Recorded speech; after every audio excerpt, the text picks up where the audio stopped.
할렐루야. 하나님 말씀입니다. 마태복음 28장 18절에서 20절까지의 주의 말씀, 우리 한 목소리로 함께 봉독하겠습니다. 시작. 예수께서 나와 말씀하여 이르시되 하늘과 땅의 모든 권세를 내게 주셨으니 그러므로 너희는 가서 모든 민족을 제자로 삼아 아버지와 아들과 성령의 이름으로 세례를 베풀고 내가 너희에게 분부한 모든 것을 가르쳐 지키게 하라.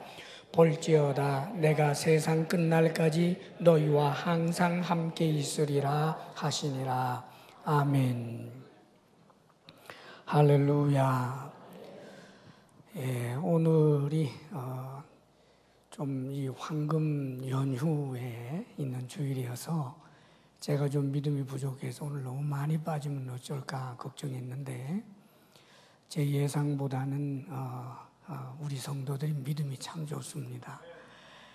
우리 서로 한번 인사하겠습니다. 존경합니다. 축복합니다.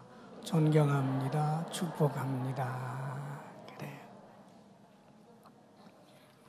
오늘은 특별히 9시 예배에 남자분들이 좀 많다 싶었는데 그 무슨 세기의 대결 그것 때문인지 모르겠어요. 우리 여자분들은 잘 모르신 이야기 같고 오늘 권투를 한답니다 오늘. 그런데도 우리 성도들은 별로 변함이 없어요. 할렐루야. 오늘 우리 교회에서는 세례 예식이 거행되지요. 그래서 오늘은 세례에 관한 말씀을 좀 나누려고 그럽니다. 이 세례의 기원이 어떻게 될까? 사실 동서양을 막론하고 이런 종교적인 정결 예식에서 물로 씻는 것은 여러 종교에서 있어 왔습니다. 심지어 우리나라에서도 목욕을 하고 빌고 그랬지 않습니까? 그러니까 이 세례라고 하는 것을 물에다가 몸을 담근다라고 하는 의미에서 보게 되면 사실 그런 식의 이런 정결법들은 여러 종교에서 있어 왔지요. 특별히 이제 구약의 유대교에 의하면 유대교에서는 세례식이 이렇게 거행이 되었었어요. 원래 이제 유대 사람이 아닌 이스라엘 사람이 아닌 이방 사람이 하나님을 섬기게 되고 자신이 이제 하나님의 백성이 되고 싶다라고 이제 결단을 하게 되면 그러면 이제 그 관계자가 잘 심사를 하고 나서 허락을 하게 되지요. 그러면 이방인이 이제 하나님의 백성이 되게 될 때 허락을 하게 되면 먼저 할례를 받게 합니다. 그래서 이 할례를 받게 되면 엄청난 고통이 따라오게 될 테니까 이제 그 고통이 멈출 때쯤 해서 그 사람을 데리고 흐르는 물로 나가는 거예요. 그래서 흐르는 물에 세워놓고 그리고는 여러 가지 하나님의 말씀들을 낭송해 주게 됩니다. 그리고 난 다음에는 더 깊은 데로 들어가게 하면서 물 속에다가 아주 쑥 집어넣어요. 머리 끝까지 물속에 쑥 들어갔다가 나오게 하는 그런 이제 세례식을 하지요. 그리고 나서 이제 애찬을 함께 나누면서 이제 우리는 한 백성이 되었다 하는 것을 함께 이제 기뻐하는 그런 시간을 갖게 되었었습니다. 이것이 이제 유대교에서 있었던 그런 이제 세례식이지요. 이방 사람이 하나님의 백성이 될 때 했던 예식이에요. 그런데 이렇게 하던 그 세례식이 특별히 이스라엘 민족 전체를 대상으로 해서 세례식을 거행하는 일이 있었어요. 그게 말하자면 우리가 잘 아는 세례 요한 시절입니다. 세례 요한은 광야에 외치는 자가 되어서 하나님의 말씀, 그 회개케 하는 하나님의 말씀이 대단히 강력했고 성령이 역사를 했기 때문에 그래서 세례 요한의 인기가 엄청나게 올라갑니다. 오랜 세월 선지자가 없던 이스라엘 백성들에게 참된 선지자가 나타났다고 하면서 얼마나 기뻐했는지 몰라요. 그럴 때 세례 요한이 회개의 말씀과 더불어서 죄를 씻는, 하나님 앞에 용서를 구하고 새롭게 살 것을 결단하는 이런 세례를 베풀기 시작하는 거예요. 여기에 수많은 이스라엘 민초들이 그 세례에 참여하고 세례를 받게 되지요. 그래서 우리 예수님도 바로 이때의 세례 요한에게서 세례를 받게 됩니다. 그리고 예수님께서 나중에 제자들에게 세례를 또 주게 했습니다. 예수님께서 이 땅에 계실 때도 세례 요한도 그 일을 하고 예수님도 그 일을 했는데, 예수님은 직접 세례를 준 것 같지 않고요, 예수님의 제자들이 세례를 줬는데, 나중에는 세례를 누구에게로 더 많이 받으러 갔느냐 하면 예수님 쪽으로 사람들이 많이 몰려가는 그런 현상도 있었습니다. 그리고 우리 예수님께서 십자가에 못 박혀 죽으시고 부활하시고 승천하시기 전에 오늘 이 본문의 말씀을 가지고 당신의 제자들에게 명령을 하시는 거예요. 하늘과 땅의 모든 권세를 내게 주셨으니 그러므로 너희는 가서 모든 민족으로 제자를 삼아 아버지와 아들과 성령의 이름으로 세례를 주고 내가 너희에게 분부한 모든 것을 가르쳐 지키게 하라. 내가 세상 끝날까지 너희와 함께 있겠다. 그 말씀을 하십니다. 지금까지 세례는 물로 씻으면서 내가 이제는 하나님 앞에서 바르게 살겠습니다 라고 하는 그런 식의 이제 정결 예식이었다면, 예수님께서는 다른 명령을 하십니다. 그건 뭐냐 하면 누구의 이름으로 주는 세례냐 이거예요. 아버지와 아들과 성령의 이름으로 세례를 주라. 그래서 우리 기독교에서는 현재 우리가 행하고 있는 이 세례 예식의 근원은 우리 주님의 명령에서 찾는 거예요. 주님께서는 명령을 하셨습니다. 단순히 내가 목욕탕에서 나는 이제 바르게 살아야지 그렇게 결심하면서 그렇게 목욕하는 정도의 의미가 아니고, 누구의 이름으로 세례를 줘야 하느냐? 아버지와 아들과 성령의 이름으로라는 거예요. 그래서 아버지와 아들과 성령의 이름으로 세례를 받아라, 또 그렇게 세례를 주라라고 명령하고 계십니다. 오늘 우리 주사랑교회에서 주님의 명령을 따라서 이런 세례 예식이 거행된다는 것은 얼마나 복된 일인지 모릅니다. 자, 그렇다면 이런 세례의 그런 우리에게 주는 유익, 또 이런 세례의 의미, 이런 것들을 좀 더 짚어봅니다. 그 첫째는, 세례는 그 자체가 은혜의 방편, 은혜의 수단 가운데 하나입니다. 사실 은혜의 방편, 은혜의 수단이라고 하는 것은 꽤 여러 가지가 있는데 가장 중심이 말하자면 말씀이에요. 하나님의 말씀을 읽으면서 혹은 하나님의 말씀을 들으면서, 말씀을 듣는다는 것은 곧 설교가 되지요. 그래서 성경 말씀을 읽거나 설교 말씀을 들으면서 우리는 하나님의 은혜를 받게 됩니다. 말씀이 은혜의 수단이고 방편인 거지요. 그리고 또 한 가지는 기도가 있습니다. 우리는 기도함으로써 하나님의 은혜를 누리게 됩니다. 기도가 은혜의 수단이요 방편이라는 말입니다. 그리고 또 한 가지는 찬송이지요. 우리가 찬송할 때 얼마나 주의 은혜를 느낍니까? 찬양 중에 임하시는 주님을 경험할 때가 너무나 많지요. 찬양하면서 눈물 흘려본 그런 그리스도인들은 많을 줄 압니다. 찬양도 은혜의 수단이요 방편이에요. 이 세 가지를 하나로 묶어서 제도적인 예배를 드리죠. 그래서 우리 예배 시간에는 거기는 말씀이 있고 기도도 있고 찬송도 있는 것입니다. 이 예배를 소중하게 여기시기를 축복합니다. 그리고 또 한 가지가 예전적 의미에서 하나님께서 하라고 하신 그 성예가 있는데, 그게 바로 성찬과 세례예요. 성찬과 세례는 모두가 다 주님께서 하라고 하신 그런 명령입니다. 그렇기 때문에 주님의 명령을 따라서 주님의 명령을 아주 무겁게 여기고 귀하게 여기며 순종할 때 왜 거기에 은혜가 임하지 않겠습니까? 사실이 그렇습니다, 여러분. 우리 하나님, 우리 주님께서 우리에게 해로운 것을 명하실 리가 없지요.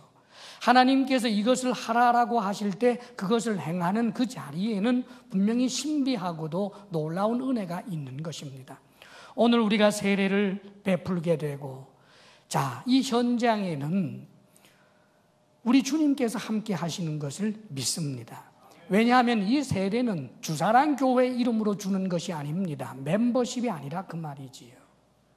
이 세례는 최정도 목사의 이름으로 주는 것 아닙니다. 이 세례는 아버지와 아들과 성령의 이름, 즉 삼위일체의 이름으로 주어지는 세례입니다. 그렇기 때문에 바로 이 예식 가운데 우리 주님께서 함께 하실 것입니다. 그렇기 때문에 이 성례전, 특별히 세례 예식을 통하여 신비하게 임하시는 성령님의 역사가 있고, 거기에는 말로 할 수 없는 영적인 유익이 우리에게 주어지게 되는 것입니다. 오늘 주사랑 공동체가 이 은혜를 다 마음으로부터 기대할 수 있기를 주의 이름으로 축복합니다. 그래서 캐톨릭에서는 세례는 그 자체가 은혜의 방편이기 때문에 세례를 받게 되면 죄를 용서받게 되는 일이 일어나고 새 생활의 능력을 공급받게 된다라고까지 그렇게 정의합니다. 물론 우리 개신교에 있어서 세례를 받으면 그 자체로 그냥 기계적으로 용서받게 되고 하나님의 능력이 임하게 된다라고는 생각지 않습니다. 왜냐하면 세례를 받을 때 그 세례를 받는 자의 자세와 태도가 중요하기 때문이지요. 세례를 받을 때 그 세례를 참으로 감사와 감격 가운데서 나를 구원하여 주신 하나님을 생각하면서 주님, 나의 죄를 십자가의 보혈로 깨끗하게 씻어 주옵소서 하는 그런 자세를 가지고 세례를 받게 될 때는 분명히 하나님의 용서와 하나님의 그런 은혜의 능력의 은혜가 임하게 될 줄로 믿습니다. 그러나 이 세례 자체를 우리가 업수히 여기는 그런 태도로 임할 때 세례를 아무리 여러 번 반복해서 또 받고 또 받는다 할지라도 그에게는 아무런 의미가 없는 것이 되어버리고 말 것입니다. 세례는 은혜의 방편입니다. 그 다음에 두 번째, 세례는 하나님의 언약을 생각하게 하는 예식이에요. 하나님의 언약, 뭐가 있을까요? 많습니다. 하나님께서 우리에게 해주신 언약이 성경에 보면 얼마나 많아요. 그런데 이 언약을 관통하는 가장 중심이 되고 최고가 되는 언약이 있습니다. 그 언약은 예수님이 그리스도라고 하는 거예요. 이걸 조금 더 설명하면 예수님을 믿으면 구원을 얻는다라고 하는 약속이에요. 그것이 바로 최고의 언약입니다. 누가 구원을 받느냐? 예수님을 믿으면 구원을 받는다는 거예요. 그렇기 때문에 사도 바울도 복음을 너무너무 즐거워하잖아요. 내가 복음을 부끄러워하지 아니하는 이유는 뭐라고 말합니까? 모든 믿는 자에게 구원을 주시는 하나님의 능력이 됨이라고 말하고 있습니다. 그렇죠, 여러분. 하나님께서 우리에게 주신 최고의 약속은 자격이 없고 부족하지만 예수님을 주라고 시인하고 예수님을 믿고 그분과의 주된 그런 관계를 가지고 살아가게 될 때 그에게 구원이 있다라고 말씀해주고 있는 것입니다. 이것이 바로 약속이에요. 세례는 바로 이런 약속을 생각나게 하는 것입니다. 세례를 받을 때 우리 장로교회에서는 이렇게 물을 손으로 떠서 이 머리 위에다가 이렇게 몇 방울 붓습니다. 물을 이렇게 붓는 거예요. 그럼 이 물이 이렇게 흘러내려가겠죠. 이 물이 이 위에 부어진다라고 하는 의미는 내가 물 속에 들어갔다, 즉 죽음을 말하는 거예요. 그리고 이것이 흘러내려오고 난 다음에는 이제 내가 물 밖으로 나온 거예요. 이것은 삶을 말하는 것입니다. 원래 구약에서도 그랬고 전통적인 그런 세례의 방식은 물 속으로 쑥 집어넣는 거지요. 침례라고 말하고 있습니다. 그래서 물 속에다가 아예 사람을 집어넣고 그리고 나오는 겁니다. 물속에 들어가 있는 그 순간이 뭐냐 하면 내 옛사람은 죽었다는 거예요. 그리고 물 밖으로 나오게 될 때 나는 새롭게 살게 되었다라고 하는 의미를 이 세례가 내포하고 있는 것입니다. 왜 장로교회에서는 그렇다면 침례를 하지 않고 왜 이렇게 세례를 합니까? 하고 불만을 터뜨릴 수도 있겠는데, 사실은 물속에 들어갔기 때문에 정말 내 옛사람이 죽거나 물에서 나왔기 때문에 내가 새 사람이 된다라고 하는 것은 상징적인 의미고, 내 옛사람이 죽는 것, 그것은 복음으로 말미암아 예수 그리스도께서 십자가에 못 박혀 죽음으로 주님과 함께 내가 죽는 것이기 때문에, 그리고 주님이 부활하실 때 내가 주님과 함께 산 것이기 때문에 그것은 복음의 내용이고, 이 예식 자체는 상징성을 갖고 있는 것이기 때문에, 그래서 우리 장로교회에서는 상징으로 의미상을 가지고 이것을 이렇게 붓는 거예요. 근데 제가 좀 마음이 약해서 사실은 물 좀 듬뿍 잡아서 쫙 부어야 되는데 때때로 그러지는 못하고 물이 많이 새 나가게 한 다음에 이렇게 합니다만, 침례 받을 때는 코까지 잡고 들어가야 됩니다, 여러분. 물속에 깊이 들어가는 거지요. 그렇죠, 여러분. 무슨 약속입니까? 복음의 내용이 무엇입니까? 내 옛사람이 죽었다는 거예요. 옛사람이 무엇입니까? 아담을 머리로 해서 아담과 하나 되어 있는 내 옛사람, 아담적 본성을 가지고 있는 내 옛사람, 죄의 본성을 가지고 있어서 죄의 노예이고 마귀의 노예발일 수밖에 없는 그 옛사람이 주님과 함께 심판을 받았다는 거예요. 그뿐만 아니라 언젠가는 영원한 지옥 심판을 받을 수밖에 없는 내가 예수님과 함께 죽어 없어졌다는 거예요. 그리고 다시 물에서, 이 물 속에서부터 나오게 되는데, 이것은 주님과 연합을 이루어서 새 사람이 되었다는 것입니다. 이 새 사람이라고 하는 것은 도덕적 결단을 두고 하는 말이 아닙니다. 이제부터는 내가 술 안 마셔, 이제부터는 내가 절대로 거짓말하지 않을 거야, 그런 수준의 도덕적 결단을 말하는 그런 새 사람이 아니라 아예 새로운 피조물이 되는 거예요. 할렐루야. 그런즉 누구든지 그리스도 안에 있으면 새로운 피조물이라, 이전 것은 지나갔으니 보라 새 것이 되었도다. 그렇습니다, 사랑하는 여러분. 천사처럼 나를 새롭게 만드셨다는 거예요. 예수 그리스도로 말미암아 우리에게 주신 언약이 바로 그런 것입니다. 그렇기 때문에 세례를 받으면서, 우리는 세례 예식을 거행하면서 하나님께서 우리에게 주신 이 언약의 내용을 더욱 깊이 알고 이 언약에 대한 바른 응답과 믿음을 가져야 하는 것입니다. 사랑하는 여러분, 오늘 세례 받는 이들이 있습니다. 그런데 세례를 받으면 무조건적으로 그에게 구원이 주어지는 것이 아닙니다. 세례를 받으면 무조건적으로 그에게 은혜가 임하는 것이 아닙니다. 하나님이 주신 이 언약의 내용을 믿고 내가 예수님을 믿음으로 말미암아 구원을 얻게 되었습니다. 내 옛사람은 죽었고 나는 이제 새로운 피조물이 되었습니다. 나는 하나님의 자녀가 되었습니다. 하나님 감사합니다 하는 그런 마음의 자세와 그런 태도를 가지고 세례에 임하게 될 때, 이 세례는 그에게 무한히 말로 형용할 수 없는 큰 은혜의 사건이 될 것입니다. 그러나 세례를 받는 자리에 나와 있지만 예수님을 사실상 부인하고 있다면, 뿐만 아니라 세례를 하는 이 예식 자체를 우스꽝스럽고 하찮은 것으로 여기는 교만함이 도사리고 있다면, 세례를 받는 것은 오히려 그가 죄를 더욱더 짓는 것에 불과하게 될 것입니다.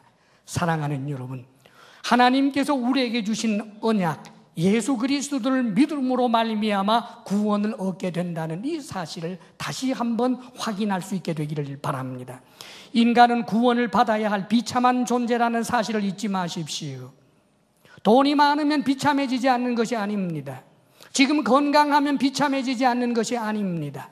높은 지위에 올라가면 비참해지지 않는 것이 아닙니다. 인간은, 자연인은 근본 자체가 비참한 존재입니다. 늙고 병들고 죽고 그리고는 영원한 지옥에 떨어질 수밖에 없는 그런 존재가 우리 인간들인데, 하나님께서는 예수 그리스도를 믿는 자에게 구원을 주신다고 약속하신 것입니다. 이것이 복음입니다. 이것이 하나님의 언약입니다. 이 언약을 믿음으로 받아들이시기를 축복합니다. 그 다음에 또 한 가지, 세례는 그리스도를 구주로 공적인 고백을 하는 것이고 주님을 위해 살겠다는 결단을 말합니다. 그렇습니다. 예수님을 나의 구주로 모십니다 라고 하는 공적인 결단이에요. 마음으로 믿었지만 이제 입으로 시인하는 것입니다. 온 교회 공동체 앞에서 나는 예수 믿는 사람입니다, 예수님이 나의 주님입니다 라고 공적으로 고백하는 일이라는 말이지요. 그렇기 때문에 우리는 어디에서든지 내가 예수를 믿는 사람이라고 하는 사실을 시인할 수 있어야 하는 것입니다. 상황에 따라서 내가 예수 믿는 것을 부끄럽게 여겨서는 안 되겠습니다.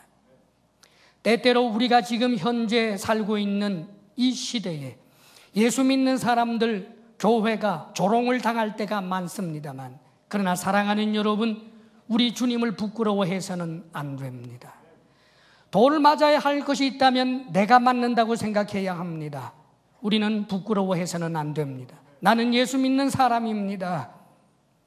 어디에서든지 예수님을 입으로 시인하고 예수님을 부끄러워하지 아니할 때 주님께서도 아버지 하나님 앞에서 우리를 부끄러워하지 아니할 것입니다. 세상 사람들이 교회를 좋아라 할 때는 나는 예수 믿는 사람이요라고 말하고, 세상 사람들이 교회를 향하여 돌을 던질 때는 나는 예수 믿는 사람이 아닌 척하는 것, 하나님 앞에 바른 태도가 아닙니다. 특별히 오늘 세례받는 이들, 이제부터는 예수님이 나의 주님이라고 하는 사실을 언제 어디에서나 자랑스럽게 여기게 되기를 바랍니다. 뿐만 아니라 주님을 위해서 살기로 결단해야 합니다. 예수님을 믿는다라고 하는 것은 주수를 외우는 것이 아닙니다. 주님과의 관계를 갖게 되는 것입니다. 인격적 관계 말입니다. 그렇기 때문에 이제는 주님의 말씀을 따라 살 것을 결단하는 것입니다. 말씀을 따라 살겠다고 생각해보고 살아보면 사실은 말씀대로 살아내기가 쉽지 않습니다. 아니, 불가능합니다. 그럼에도 불구하고 우리는 말씀을 따라 살기로 결단하고 최선을 다하는 것입니다. 죄에 대해서 피 흘리기까지 싸우고 쓰러지고 넘어진다면 다시 주님의 보혈 앞으로 나아가 십자가 구속의 은혜로 용서를 구하고 다시 한번 새롭게 죽을 때까지 싸우는 것입니다. 하나님의 말씀을 따라 살 것을 결단할 수 있는 그런 모든 세례받는 이들, 우리 주사랑교회 공동체 성도들이 다 되시기를 주의 이름으로 축복합니다. 그리고 오늘은 유아 세례가 있습니다. 유아 세례에 대해서도 간단하게 설명을 하려고 합니다. 유아 세례를 받게 하는 것이 합당한 거냐, 여기에 대하여 여러 가지 교단에서는 분쟁들이 있고 논란이 있습니다. 우리 주사랑교회는, 특별히 우리 대한예수교 장로회 우리 교단에서는 이 유아 세례를 허용합니다. 그렇다면 무엇을 근거로 하는 것일까요? 그 첫째는 믿는 가정에 태어난 것이 복이기 때문입니다. 믿음의 가정에 아이가 태어났다, 그것은 그 아이에게 엄청난 복입니다. 큰 부잣집에 높은 지위가 있는 그런 부모님에게서 태어난 것만이 복이 아니라 단칸방에서 산다고 할지라도 하나님을 경외하는 가정에서 태어난 그 아이는 이미 큰 복을 받은 것이기 때문입니다. 이 세례와 비견되는 것이 구약에서는 할례입니다. 그런데 하나님께서 아브라함에게 할례를 받게 하신 때가 아브라함 나이 99살 때였습니다. 그리고 100살에 이삭을 낳았는데 이삭이 이 세상에 태어난 지 8일 만에 할례를 받지요. 그런데 이 이삭이 8살밖에 8살이 아니죠. 8개월도 아니고 8일입니다. 8일밖에 되지 아니한 이삭이 핏덩어리에 불과한데 그가 의지적으로 하나님을 알겠습니까? 하나님 이름을 부를 줄을 알겠습니까? 그럼에도 불구하고 8일밖에 되지 아니한 이삭을 하나님께서는 할례를 받게 하십니다. 왜요? 이삭이 아브라함 가문에 태어난 것이 복이라고 하는 뜻입니다. 오늘날도 마찬가지입니다. 믿음의 가정에 태어난 어린 아기에게 세례를 베푸는 것은 합당한 일입니다. 그 다음에 두 번째는 이것은 부모님들이 다짐하는 예식이기도 합니다. 부모가 하나님이 선물로 주신 자녀를 하나님 경외하는 사람으로 가르치겠습니다 하고 다짐하는 예식이 바로 유아 세례 예식입니다. 사랑하는 여러분, 우리의 자녀는 하나님이 선물로 주셨습니다. 그 하나님이 선물로 주신 우리의 자녀가 믿음의 가정에 태어났기 때문에 그에게 복인데, 그렇다면 이 복을 더욱더 복되게 해야 하지 않겠습니까? 그러기 위해서 부모는 자녀들에게 믿음의 본이 되어야 할 것입니다. 하나님의 말씀으로 잘 가르쳐야 할 것입니다. 그리고 부모님들은 자녀에 대한 기대가 이 경쟁에서 치열하게 무조건 이기기만 하면 되는, 수단 방법을 가리지 않고 이기기만 하면 좋아라 하는 그런 이 세상적 가치관을 접어야 할 것입니다.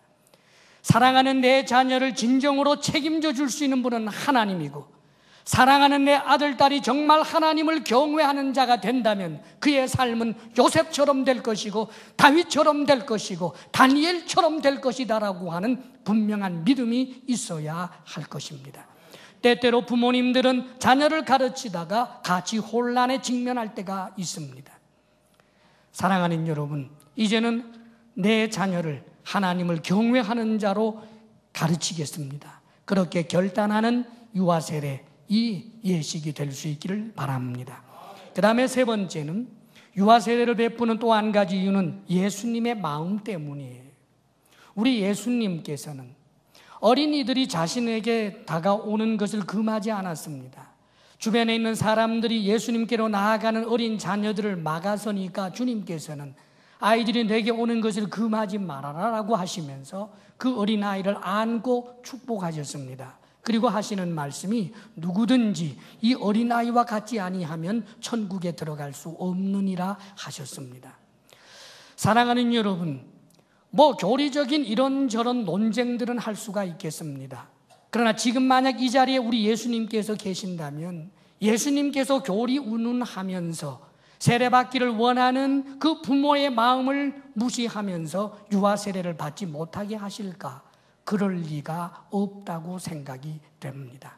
어린이를 축복하신 우리 주님께서는 유아 세례를 기뻐하실 줄로 믿기에 유아 세례를 베푸는 것입니다.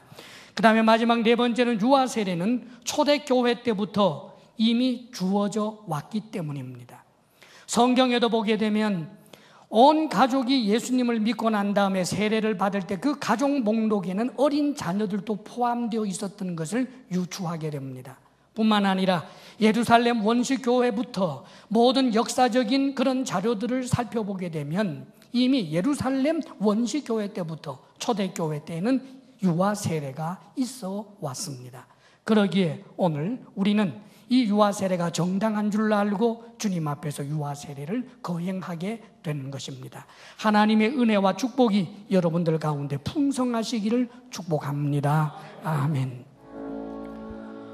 오 아버지 하나님, 참으로 자격 없는 우리들, 죄의 노예로 살고 마귀의 노예로 살며 원하는 선은 있지만 선을 행하지 못하며 원치 아니하는 악을 따라 살다가 언젠가는 영원한 지옥 형벌 받을 수밖에 없는 비참한 우리들을 위해 우리 주 예수 그리스도를 통하여 놀라운 구원의 언약을 주신 하나님 찬양합니다. 아버지여, 주님의 약속의 신실하심을 믿고 우리가 믿음으로 응답하며 주님의 주되심을 인정하고 죄에 대하여 피를 흘리기까지 싸우며 말씀 따라 살아가는 우리들 되게 하여 주옵소서. 우리에게 주어진 단 한 번의 일생, 주님을 위하는 삶이 되도록 아버지여 우리에게 믿음을 더하여 주옵시며 우리의 마음을 견고하게 세워 주옵소서. 사랑하시는 아버지 하나님, 주님께서 주신 은혜를 우리가 무엇으로 다 말하며 무엇으로 갚아 보답하겠습니까? 다만 아버지 하나님, 우리가 수고한 땀의 열매, 하나님께서 허락하여 주신 소득 가운데 거룩하게 구별하여 하나님 앞에 올려드리오니, 아버지 하나님, 성실하게 일한 열매를 주의 말씀을 따라 진실되이 하나님 앞에 10의 1조를 드리며, 아버지 하나님 앞에 감사를 드리며, 선교 헌금과 구제 헌금과 주정 헌금으로 주의 주되심을 인정하여 드리는 이 예물을 아버지 기뻐 받아 주옵소서. 아버지 하나님, 죄된 우리들 드리는 가운데 혹 하나님 앞에 부끄러운 것이 있을까 두렵사오니 주의 보혈로 씻어주시고 우리가 드리는 것 받아주시되 우리의 편손을 부끄럽게 마옵소서. 사랑하시는 아버지 하나님, 주의 백성들에게 일터의 복을 주시기를 원합니다. 건강의 복을 주시기를 원합니다. 마음의 평강 주시기를 원합니다. 부부사랑 돈독하게 하시며 하나님이 선물로 주신 우리 자녀들이 믿음을 계대하여 하나님께 영광 돌리는 삶을 살게 하여 주옵소서. 이제는 우리 주 예수 그리스도의 크신 은혜와 하나님 아버지의 한없는 사랑과 성령의 교통하심과 충만케 하심이 하나님을 예배하고 세상을 향해 나아가는 사랑하는 모든 성도들 위해 이제로부터 영원토록 함께 하시기를 간절히 축원하옵나이다. 아멘.